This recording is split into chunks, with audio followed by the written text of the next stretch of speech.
2018 ജനുവരി മുതൽ യുഎഇയിൽ ബിസിനസ് ഉടമകളും കെട്ടിട ഉടമകളും മൂല്യവർദ്ധിത നികുതി അടയ്ക്കണമെന്ന് ഔദ്യോഗിക ഉത്തരവ്. ഫെഡറൽ നാഷണൽ കൗൺസിലാണ് നിർണായക ഉത്തരവിറക്കിയത്. ശരാശരി 5% നികുതി ഇനത്തിൽ ഈടാക്കുക. കരട് നിയമത്തിന് FNC അംഗീകാരം നൽകിയതോടെ നിയമം നിലവിൽ വരുന്നതിനുള്ള പ്രധാന കടമ്പ കടന്നു. ജനുവരി മുതൽ കെട്ടിടങ്ങൾക്കും ഉൽപ്പന്നങ്ങൾക്കും നികുതി ചുമത്തി തുടങ്ങും.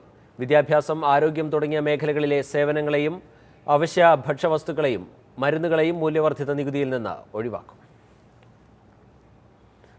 സൗദിയിലെ മൊബൈൽ ഫോൺ വിൽപ്പന മെയിൻ്റനൻസ് മേഖലയിൽ സമ്പൂർണ്ണ സ്വദേശിവൽക്കരണം നടപ്പിലാക്കിയ ശേഷം 15,000-ലധികം സ്വദേശി യുവതി യുവാക്കൾ ജോലി നേടിയതായി സൗദി തൊഴിൽ സാമൂഹ്യക്ഷേമ വകുപ്പ്. കൂടുതൽ പേർക്ക് കൂടി മേഖലയിൽ തൊഴിൽ പരിശീലനം നൽകുന്നതിനുള്ള നടപടികൾ സ്വീകരിച്ചു വരുന്നതായും തൊഴിൽ സാമൂഹികക്ഷേമ വകുപ്പ് അറിയിച്ചു. കഴിഞ്ഞ വർഷം മാർച്ച് 10 മുതലായിരുന്നു സൗദിയിലെ മൊബൈൽ ഫോൺ മേഖലയിലെ സ്വദേശിവൽക്കരണം ആരംഭിച്ചത്. സൗദിയിൽ മൊബൈൽ ഫോൺ മേഖലയിൽ സ്വദേശീവൽക്കരണം ആരംഭിച്ച കഴിഞ്ഞ വർഷം മാർച്ച് 10-ന് ശേഷം ഇതുവരെയായി 15,000-ലധികം സ്വദേശി യുവതി യുവാക്കൾക്ക് ജോലി നേടാനായതായാണ് സൗദി തൊഴിൽ സാമൂഹികക്ഷേമ വകുപ്പ് അധികൃതർ അറിയിച്ചിരിക്കുന്നത്. 45,000 പേർക്ക് കൂടി ഈ മേഖലയിൽ പുതുതായി പരിശീലനം നൽകുന്നതിനുള്ള നടപടികൾ ആരംഭിച്ചിട്ടുമുണ്ട്. മൊബൈൽ ഫോൺ വിൽപ്പന, അറ്റകുറ്റപ്പണി മേഖലയിൽ സൗദി യുവാക്കൾക്ക് ജോലി തേടുവാൻ ഗവൺമെന്റ് പൂർണ്ണ പിന്തുണയും പ്രോത്സാഹനവുമാണ് നൽകുന്നത്. സൗദിയിൽ ഒട്ടാകെ 8,045 മൊബൈൽ ഷോപ്പുകളുണ്ടെന്നാണ് മന്ത്രാലയത്തിന്റെ കണക്ക്. മൊബൈൽ മേഖലയിലെ 3,267 ചെറുകിട പദ്ധതികൾക്ക് സാമൂഹിക വികസന ബാങ്ക് ഫണ്ട് നൽകുന്നുണ്ട്. ദുറൂബ് എന്ന പദ്ധതിയിലൂടെയാണ് മൊബൈൽ മേഖലയിൽ ജോലിക്ക് താൽപ്പര്യമുള്ളവർക്ക് പരിശീലനം നൽകുന്നത്. ഏകദേശം 45,000 പേർ പദ്ധതി പ്രയോജനപ്പെടുത്തിയതായാണ് കണക്കാക്കുന്നത്. മൊബൈൽ ഫോൺ വിൽപ്പന മെയിൻ്റനൻസ് മേഖലയിൽ സ്വദേശീവൽക്കരണം വന്നതോടെ ഈ മേഖലയിൽ ജോലി ചെയ്ത വിദേശികൾ പൂർണ്ണമായും തൊഴിൽ ഉപേക്ഷിക്കേണ്ടി വന്നിട്ടുണ്ട്. 100 കണക്കിന് മലയാളികളും ജോലി ഉപേക്ഷിച്ചവരിൽപ്പെടും. Mathrubhumi news, Jeddah. ബഹ്റിനിൽ മദ്യത്തിനും പുകയില ഉൽപ്പന്നങ്ങൾക്കും നികുതി വർദ്ധിപ്പിക്കണമെന്നും ഇതിലൂടെ ലഭിക്കുന്ന വരുമാനം രാജ്യത്തെ യുവജനങ്ങളുടെ കായിക പ്രവർത്തനങ്ങൾക്ക് പ്രയോജനപ്പെടുത്തണമെന്നും ആവശ്യമായിരുന്നു. ബജറ്റിൽ അംഗീകാരം ലഭിച്ചാൽ ഈ നികുതി പ്രാബല്യത്തിൽ വരും. ഗൾഫ് മേഖലയിലെ ഏറെ പ്രധാനപ്പെട്ട ടൂറിസം പ്രാധാന്യമുള്ള രാജ്യമായ ബഹ്റിനിൽ നിരവധി മദ്യശാലകളാണുള്ളത്. മദ്യത്തിനും പുകയിലയ്ക്കും ഏർപ്പെടുത്തുന്ന നികുതി 10% വർദ്ധിപ്പിക്കണമെന്ന് പാർലമെന്റ് അംഗം ഖാസി അൽ റഹ്മ ആവശ്യപ്പെട്ടു. ഇതിലൂടെ ഉണ്ടാകുന്ന വരുമാനം യൂത്ത് ആൻഡ് സ്പോർട്സ് ക്ലബിന്റെ വികസനത്തിന് പ്രയോജനപ്പെടുത്തണമെന്നും അദ്ദേഹം ആവശ്യപ്പെട്ടു. നിലവിൽ സ്പോർട്സ് സെന്റർ കുറവായ ബഹ്റിനിൽ പുതിയ സ്പോർട്സ് സെന്റർ കൊണ്ടുവരാനും ഈ നികുതി ഉപയോഗിക്കണമെന്നാണ് ആവശ്യം. നിർദ്ദേശം യൂത്ത് ആൻഡ് സ്പോർട്സ് മന്ത്രാലയവുമായി ചർച്ച ചെയ്തിട്ടുണ്ട്. ഗവൺമെന്റിന്റെ പുതിയ ബജറ്റിൽ അംഗീകാരം ലഭിക്കുന്നതോടെ നികുതി വർധന പ്രാബല്യത്തിൽ വരും. Mathrubhumi news, Bahrain. ഒമാനിൽ പുതിയ വ്യവസായങ്ങൾ ആരംഭിക്കുന്നതിന് ഇനി 30 ദിവസത്തെ കാലതാമസം മാത്രം. രാജ്യത്തെ അതിവേഗം മുന്നോട്ട് നയിക്കുന്ന സംവിധാനം നടപ്പിലാക്കുന്നതിനുള്ള പദ്ധതി ഉടൻ പ്രാബല്യത്തിൽ വരുമെന്ന് supreme council for planning secretary general Talal Al Rahbi വ്യക്തമാക്കി. തൻഫീദ് പഠന റിപ്പോർട്ടിലെ നിർദ്ദേശത്തിന്റെ അടിസ്ഥാനത്തിലുള്ള പദ്ധതി പ്രാവർത്തികമാക്കുന്നത് സംബന്ധിച്ചുള്ള അന്തിമ നടപടികൾ പുരോഗമിച്ചു വരുന്നു. നിലവിലെ സാഹചര്യത്തിൽ ഹോട്ടലുകൾ പോലുള്ള വ്യവസായങ്ങൾ ആരംഭിക്കുന്നതിന് 200-ലധികം ദിവസങ്ങളാണ് കാത്തിരിക്കേണ്ടി വരുന്നത്. ഇത് രാജ്യത്തേക്ക് പുതിയ നിക്ഷേപകർ വരുന്നത് കുറയാനുള്ള കാരണമാകുന്നു. കാലതാമസം നേരിടുന്നത് സാമ്പത്തിക നഷ്ടമുണ്ടാക്കുന്നതായി നിക്ഷേപകരിൽ നിന്നുള്ള പരാതി പരിഗണിച്ചാണ് തൻഫീദ് പഠനങ്ങളുടെ ഭാഗമായി പരിഹാരമാർഗം കൊണ്ടുവന്നത്. പഠന റിപ്പോർട്ടിന്മേൽ സുപ്രീം കൗൺസിൽ ഫോർ പ്ലാനിംഗ് നടപടി സ്വീകരിച്ചു വരികയായിരുന്നു. ലോകബാങ്കിന്റെ 2016 റിപ്പോർട്ട് പ്രകാരം വ്യവസായം ആരംഭിക്കുന്നതിന് ഏറ്റവും അനുയോജ്യ സാഹചര്യമുള്ള രാഷ്ട്രങ്ങളിൽ 32-ാം സ്ഥാനത്താണ് ഒമാനുള്ളത്. പുതിയ സംവിധാനം കൂടി പ്രാബല്യത്തിൽ വരുന്നതോടെ ഒമാൻ കൂടുതൽ നിക്ഷേപ സൗഹൃദ രാജ്യമായി മാറുമെന്നാണ് പ്രതീക്ഷിക്കുന്നത്. വാണിജ്യ വ്യവസായ മന്ത്രാലയം, പരിസ്ഥിതി മന്ത്രാലയം എന്നിവയുടെ അനുമതികൾ ഓൺലൈൻ വഴി അതിവേഗം ലഭിക്കുന്നതിനുള്ള നടപടി സ്വീകരിക്കുമെന്നും തലാൽ അൽ റഹ്ബി കൂട്ടിച്ചേർത്തു. Mathrubhumi news, Oman. മാതൃഭൂമി ഒരുക്കുന്ന AR റഹ്മാൻ ലൈവ് 2017 പാടി തകർക്കാൻ ഷാർജയിലെത്തിയ സന്തോഷത്തിലാണ് ഗായകരായ ബെന്നി ദയാൽ, ജോനിറ്റ ഗാന്ധി, അൽഫോൻസ്, ശ്വേതാ മോഹൻ, ഹരിചരൺ എന്നിവർ. സംഗീത വിരുന്നിന്റെ ഭാഗമാവാൻ കഴിഞ്ഞതിലുള്ള സന്തോഷം ഇവർ മാതൃഭൂമി ന്യൂസുമായി പങ്കുവച്ചു.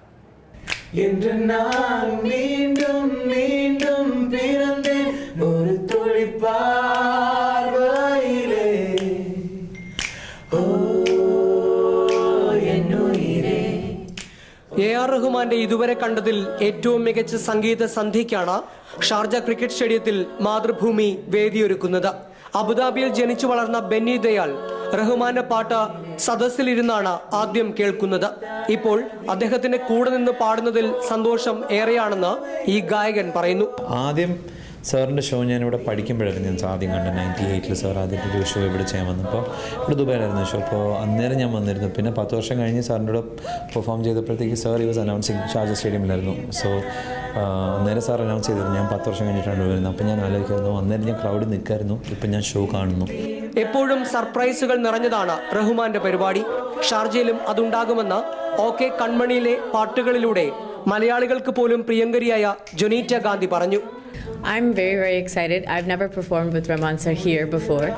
And every time I've performed here in the past, the audience has been amazing and really receptive to lots of different kinds of music. And I think people are in for a treat when it comes to our concert because we have so much happening in one show. I think it's like a one-stop shop for like all kinds of music. മലയാളികൾക്ക് പ്രിയപ്പെട്ട സംഗീതജ്ഞനാണ് റഹ്മാൻ. അതുകൊണ്ട് തന്നെ ഷാർജയിലെ മാതൃഭൂമിയുടെ പരിപാടി ഏറെ ഹൃദ്യമാകുമെന്ന് ശ്വേത മോഹൻ പറഞ്ഞു. മലയാളിയുടെ സ്വന്തം റഹ്മാൻ സാറാണ്. So and conducted by Mathrubhumi, so we are expecting a lot of nammade audience. So of course there's going to be a mix of audience too, but we are expecting a lot of Malayali audience too. And avarude mumbile to sing Rahman sir songs. Of course it'll be a show that we haven't sort of been exposed to before. Huge, gigantic, massive show. So പാട്ടിനപ്പുറമുള്ള കാഴ്ച സുഖം കൂടിയാണ് എ.ആർ. Rahman live 2017.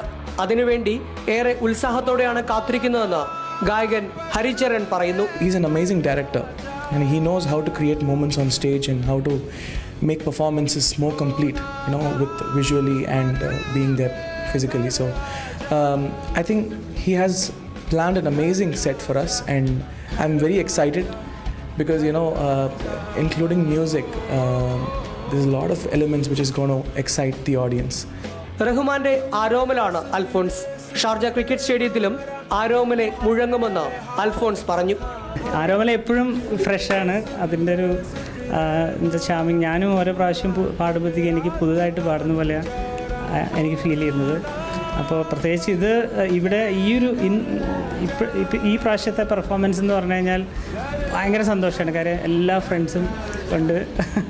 വെള്ളിയാഴ്ച വൈകിട്ട് നടക്കുന്ന പരിപാടിയുടെ മുന്നൊരുക്കത്തിനായാണ് ഗായകർ ഷാർജയിൽ എത്തിയിട്ടുള്ളത്.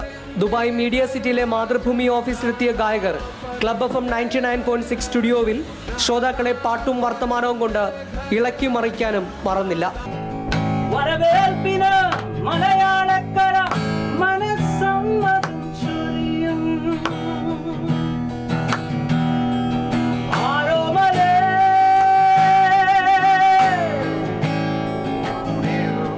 Mathrubhumi news, Dubai. ബഹ്റിനിൽ ഇന്നു മുതൽ 6 മാസത്തേക്ക് ചെമ്മീൻ പിടിക്കുന്നതിന് നിരോധനം ഏർപ്പെടുത്തി. അനധികൃത മത്സ്യബന്ധനക്കാർക്കെതിരെ കർശന നടപടി സ്വീകരിക്കണമെന്ന് സ്വദേശി മത്സ്യത്തൊഴിലാളികൾ ആവശ്യപ്പെട്ടു. ബഹ്റിന്റെ മത്സ്യസമ്പത്തിൽ ചെമ്മീന്റെ കുറവ് പരിഹരിക്കാനായാണ് ഇന്നു മുതൽ സെപ്റ്റംബർ 15 വരെ ചെമ്മീൻ പിടിക്കുന്നത് നിരോധിച്ചത്. 1980 മുതൽ നിരോധനം ഏർപ്പെടുത്തിയിട്ടുണ്ട് എങ്കിലും ആദ്യമായിട്ടാണ് 6 മാസത്തെ ദൈർഘ്യം നൽകുന്നത്. ചെമ്മീന്റെ പ്രജനന കാലത്തുള്ള ഈ നിയന്ത്രണം കൊണ്ട് ചെമ്മീന്റെ കുറവ് പരിഹരിക്കാൻ കഴിയില്ല എന്നും അനധികൃതമായ മത്സ്യബന്ധനക്കാർക്കെതിരെ കർശന നടപടി സ്വീകരിക്കണമെന്നും പ്രാദേശിക മത്സ്യബന്ധന തൊഴിലാളികൾ ആവശ്യപ്പെട്ടു. എന്നാൽ മുൻ കാലഘട്ടങ്ങളെ അപേക്ഷിച്ച് മത്സ്യ മാർക്കറ്റുകളിൽ പൊതുവെ തിരക്ക് കുറവാണെന്നും ചെമ്മീൻ മാർക്കറ്റിൽ എത്താതാകുമ്പോൾ വീണ്ടും കച്ചവടം കുറയുമെന്നും മനാമ സെൻട്രൽ മാർക്കറ്റിലെ മത്സ്യ കച്ചവടക്കാർ പറയുന്നു. 400 പേർക്കാണ് ചെമ്മീൻ പിടിക്കാനായി പെർമിറ്റ് നൽകിയിട്ടുള്ളത്. എന്നാൽ അനധികൃത മത്സ്യബന്ധനവും കടൽ നികത്തലും മത്സ്യബന്ധനത്തെ സാരമായി ബാധിച്ചതായി ഫിഷർമാൻ സൊസൈറ്റി വ്യക്തമാക്കി. Mathrubhumi news, Bahrain. മലപ്പുറം ലോക്സഭാ മണ്ഡലത്തിലേക്കുള്ള UDF സ്ഥാനാർത്ഥിയായി PK കുഞ്ഞാലിക്കുട്ടിയെ തെരഞ്ഞെടുത്തു. വൈകിട്ട് പാണക്കാട് ചേർന്ന മുസ്ലിം ലീഗ് ഉന്നതാധികാര സമിതി ഏകകണ്ഠമായാണ് കുഞ്ഞാലിക്കുട്ടിയെ തെരഞ്ഞെടുത്തത്. ദേശീയ രാഷ്ട്രീയത്തിലേക്ക് പോവുകയാണെങ്കിലും കുഞ്ഞാലിക്കുട്ടി UDF നേതൃത്വത്തിൽ തുടരുമെന്നും ലീഗ് വ്യക്തമാക്കി. അപ്രതീക്ഷിതമായി ഒന്നും സംഭവിച്ചില്ല. ദേശീയ ജനറൽ സെക്രട്ടറിയായി ഉയർന്ന PK കുഞ്ഞാലിക്കുട്ടി തന്നെ ഡൽഹിക്ക് പറക്കുമെന്ന് തീരുമാനമായി. മലപ്പുറം ഉപതെരഞ്ഞെടുപ്പിൽ മുസ്ലിം ലീഗ് UDF സ്ഥാനാർത്ഥിയായി PK കുഞ്ഞാലിക്കുട്ടി സാഹിബിനെ തീരുമാനിക്കുന്നു. സംസ്ഥാന രാഷ്ട്രീയത്തിൽ ഇനിയും കുഞ്ഞാലിക്കുട്ടിയുടെ സാന്നിധ്യമുണ്ടാകുമെന്നും തങ്ങൾ പറഞ്ഞു. പിന്നെ കുഞ്ഞാലിക്കുട്ടി സാഹിബ് ദേശീയ രാഷ്ട്രീയത്തിൽ പോയാലും കേരളത്തിലെ UDF നേതൃത്വത്തിൽ തുടരും. രാവിലെ പ്രവർത്തക സമിതിക്ക് ശേഷം പാണക്കാട് ഉന്നതാധികാര സമിതി യോഗം ചേർന്നാണ് സ്ഥാനാർത്ഥിയെ തീരുമാനിച്ചത്. മറ്റു പേരുകൾ ചർച്ചയിൽ വന്നില്ല. മുഹമ്മദ് നൌഫൽ, മാതൃഭൂമി ന്യൂസ്, മലപ്പുറം. MLA സ്ഥാനം രാജിവെച്ച് ലോക്സഭയിലേക്ക് മത്സരിക്കുന്നത് പതിവുള്ളതാണെന്ന് PK കുഞ്ഞാലിക്കുട്ടി. ദേശീയ രാഷ്ട്രീയത്തിലേക്ക് പോകേണ്ടത് അനിവാര്യമായതുകൊണ്ടാണ് മത്സരിക്കുന്നതെന്നും കുഞ്ഞാലിക്കുട്ടി മാതൃഭൂമി ന്യൂസിനോട് പറഞ്ഞു. വിടവൊന്നും സൃഷ്ടിക്കില്ല. കാരണം എന്താണെന്ന് വെച്ച് കഴിഞ്ഞാൽ വിടവുകൾ ഉണ്ടാവാൻ പാടില്ല. കാരണം അത് പ്രകൃതി നിയമമാണ്, ദൈവത്തിൻ്റെ ഓരോ പ്രോസസ്സാണ് അതൊക്കെ. ഇവിടെ എത്രയോ ആളുകളുണ്ട്, അവർ ആ വിടവ് നികത്തിക്കൊള്ളും. പിന്നെ പാർലമെൻറ്റിലേക്ക് പോകുക എന്ന് പറഞ്ഞാൽ സംസ്ഥാനം വിടലല്ലല്ലോ, സംസ്ഥാന രാഷ്ട്രീയത്തിലും വളരെ ശക്തമായി തന്നെ ഉണ്ടാവും. തങ്ങൾ ഇന്ന് അതെടുത്ത് നിങ്ങൾ ചോദിച്ചപ്പോൾ എടുത്ത് പറയുകയും ചെയ്തു. ദേശീയ രാഷ്ട്രീയത്തിലേക്ക് പോകാനുള്ള ഒരു തോന്നലുണ്ടായത് എങ്ങനെയാണ്? അല്ല, തോന്നലിൻ്റെ പ്രശ്നമല്ല ഇതിനകത്തുള്ളത്, ഇത് പാർട്ടി തീരുമാനങ്ങളാണ്. അതാണ് തോന്നലിൻ്റെ പ്രശ്നം. തോന്നുമ്പോൾ പോവുക, തോന്നുമ്പോൾ വരിക എന്നുള്ളതല്ല. ഞാനിതിനു മുമ്പ് പത്രക്കാർ ചോദിച്ചപ്പോഴൊക്കെ പാർട്ടി തീരുമാനം എന്തോ അതനുസരിക്കും എന്ന് പറഞ്ഞിട്ടേ ഉള്ളൂ. ഇപ്പോൾ അതുണ്ടായി. അപ്പോൾ അത് വിലയിരുത്തലല്ലേ.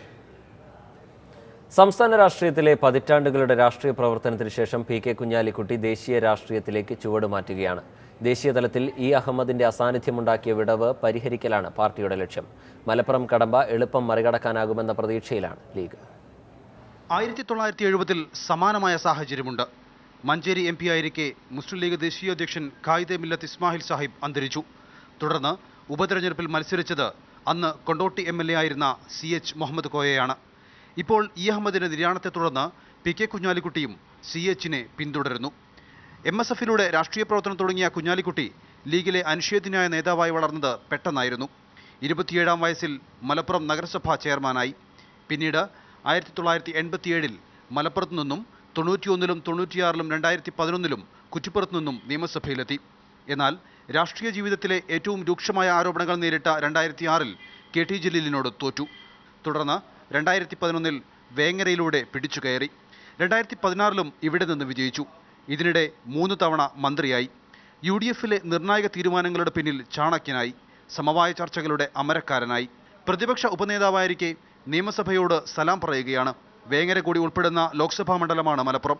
തങ്ങളെ അനാഥമാക്കിയെന്ന പരാതി വേങ്ങരക്കാർക്കുണ്ടാകില്ലെന്ന വിശ്വാസത്തിൽ കുഞ്ഞാലിക്കുട്ടി തിരഞ്ഞെടുപ്പ് ഗോതയിലേക്ക് ഇറങ്ങുകയാണ്. മുഹമ്മദ് നൌഫൽ, മാതൃഭൂമി ന്യൂസ്, മലപ്പുറം. കൊച്ചിയിൽ മരിച്ച മിഷേൽ ഷാജിയുടെ കൂടുതൽ ദൃശ്യങ്ങൾ പുറത്ത്. മിഷേൽ പാലത്തിലേക്ക് നടക്കുന്ന CCTV ദൃശ്യങ്ങളാണ് ഇപ്പോൾ ലഭിച്ചിരിക്കുന്നത്. കൊച്ചിയിൽ നിന്ന് രാഗിൻ ചേരുന്ന വിവരങ്ങളുമായി. രാഗിൻ, എന്താണ് ദൃശ്യത്തിലുള്ളത്? അന്വേഷണത്തിൽ ഏറെ നിർണായകമാവില്ലേ ദൃശ്യങ്ങൾ ലഭിച്ചത്? തീർച്ചയായും പോലീസ് ശേഖരിച്ച ദൃശ്യങ്ങളാണ് ഇപ്പോൾ പുറത്തു വന്നിരിക്കുന്നത്. പോലീസിന്റെ അന്വേഷണ ഘട്ടത്തിൽ ഏറ്റവും നിർണായകമാകുന്ന ദൃശ്യങ്ങളാണിത് പോലീസിന്റെ ഭാഷയിൽ. കാരണം മിഷേൽ ഈ സമയം വൈകിട്ട് 6:20 ശേഷം എവിടെയായിരുന്നു എന്നത് സംബന്ധിച്ച് വ്യക്തമായ വിവരമില്ല എന്നാണ് ഇതുവരെ പറഞ്ഞിരുന്നത്. പക്ഷേ അത് സംബന്ധിച്ച് അതിലേക്ക് സൂചന നൽകുന്ന ദൃശ്യങ്ങളാണ് ഇപ്പോൾ പുറത്തു വന്നിരിക്കുന്നത്. അതായത് ഈ സമയം 6:20 ശേഷം മിഷേൽ ഹൈക്കോടതിക്ക് സമീപത്തു കൂടി നടന്നു പോകുന്ന ദൃശ്യങ്ങളാണ് അതിൽ ഉള്ളത്. അതായത് അവിടുത്തെ തൊട്ടടുത്തുള്ള ഒരു ഫ്ളാറ്റിൽ നിന്നുള്ള CCTV ദൃശ്യങ്ങളാണിത്. ഈ ദൃശ്യങ്ങൾ പ്രകാരം ഈ സമയത്ത് മിഷേൽ ഗോശ്രീ പാലത്തിലേക്ക് നടന്നു പോകുന്നു എന്നാണ് സൂചിപ്പിക്കുന്നത്. അതായത് പോലീസിന്റെ ഭാഷ അനുസരിച്ച്, പോലീസ് പറയുന്ന അനുസരിച്ച് ഗോശ്രീ പാലത്തിന് സമീപത്ത് നിന്ന് മിഷേൽ വെള്ളത്തിലേക്ക് വീണു എന്നതാണ്. തുടർന്ന് മൃതദേഹം തോപ്പുംപടി ഭാഗത്ത് നിന്ന് ലഭിച്ചു എന്നാണ് വ്യക്തമായിരിക്കുന്നത്. ഇത് ആത്മഹത്യയാണെന്ന് പോലീസ് കണ്ടെത്തിയിരുന്നു. ആത്മഹത്യ പ്രേരണ കുറ്റം ചുമത്തി ക്രോൺ എന്ന ആളെ അറസ്റ്റ് ചെയ്യുകയും ചെയ്തിരുന്നു. ഇതിന് പിന്നാലെയാണ് ഈ ദൃശ്യങ്ങൾ പറയുന്നത്. ഈ ദൃശ്യങ്ങൾ കാണുന്നത് മിഷേൽ എന്ന് മിഷേലിന് സംശയം നിർമ്മിക്കുന്ന ആൾ നടന്നു പോകുന്നതാണ്. ഈ നടന്നു പോകുന്ന സമയവും ഏതാണ്ട് കൃത്യം തന്നെയായിരിക്കുന്നു. അതായത് ഈ സ്ഥലവും ഈ ഗോശ്രീ പാലവും തമ്മിൽ ഏതാണ്ട് ഏകദേശം ഒരു 200 മീറ്ററിന്റെ വ്യത്യാസം മാത്രമേ ഉള്ളൂ. അതായത് ഈ അന്വേഷണത്തിൽ പോലീസ് ആത്മഹത്യയാണെന്നാണ് പറയുന്നത്. ഈ ആത്മഹത്യയിലേക്ക് വിരൽ ചൂണ്ടുന്ന ഏറ്റവും നിർണായകമായിട്ടുള്ള ദൃശ്യങ്ങളാണ് ഇപ്പോൾ പോലീസിന് ലഭ്യമായിരിക്കുന്നത്. ഇത് കേസ് അന്വേഷണത്തിൽ ഏറെ ഗുണം പകരും എന്നാണ് പോലീസ് വിശ്വസിക്കുന്നത്. കാരണം ഈ CCTV ദൃശ്യങ്ങൾക്ക് വേണ്ടി പോലീസ് ഒരുപാട് തെരഞ്ഞിരുന്നു ഈ സമീപത്തെ. ഇപ്പോഴാണ് തൊട്ടടുത്ത്, അതായത് ഈ ഹൈക്കോടതി പടിഞ്ഞാറ് വശമുള്ള ഫ്ളാറ്റിലെ CCTV ദൃശ്യങ്ങൾ ഇപ്പോൾ പോലീസിന് ലഭ്യമായിരിക്കുന്നത്. ഗോശ്രീ പാലത്തിലേക്ക് മിഷേൽ നടന്നു പോകുന്നതിൻ്റെ ദൃശ്യങ്ങളാണ് ഇപ്പോൾ പോലീസിന് ലഭിച്ചിരിക്കുന്നത്. ഹൈക്കോടതിക്ക് സമീപമുള്ള ഒരു ഫ്ളാറ്റിൽ നിന്നുള്ള CCTV ദൃശ്യങ്ങളാണ് ഇവ. ഒറ്റയ്ക്കാണ് മിഷേൽ പാലത്തിലേക്ക് നടന്നു പോകുന്നത് എന്ന് ദൃശ്യങ്ങളിൽ വ്യക്തമാണ്. രാഗിനാണ് വിവരങ്ങൾ നൽകിയത് കൊച്ചിയിൽ നിന്ന്. ഇടവേള.